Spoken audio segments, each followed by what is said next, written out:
Question 1. Ivy spent 3 out of 5 of the money she had on food and 2 out of 3 of the remainder on transport.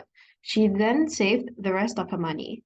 If she saved $18, how much more did she spend on food than on transport? Okay, so let's start off with our branching method. So we have money.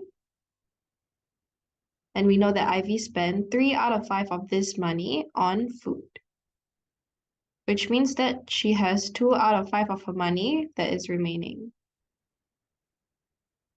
And then we know that 2 out of 3 of this remainder was spent on transport.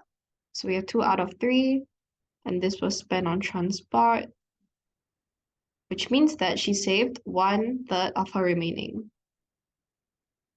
And we know that this amount is actually equals to $18. So we want to find how much more she spent on food than on transport. So the first thing we want to do is find the fraction of Ivy's money that represents $18. So the fraction of money that represents $18 would be 2 out of 5 times 1 out of 3. And this gives us 2 out of 15. So we know that 2 out of 15 of money represents $18. Okay, so now we want to find the difference in the fraction of Ivy's money spent on food than on transport. So we have 3 out of 5 minus 2 out of 5 times 2 out of 3. And this is equals to 3 out of 5 minus 4 out of 15, which gives us 5 out of 15. So in order to solve part A, we need to find what 5 out of 15 of Ivy's money represents.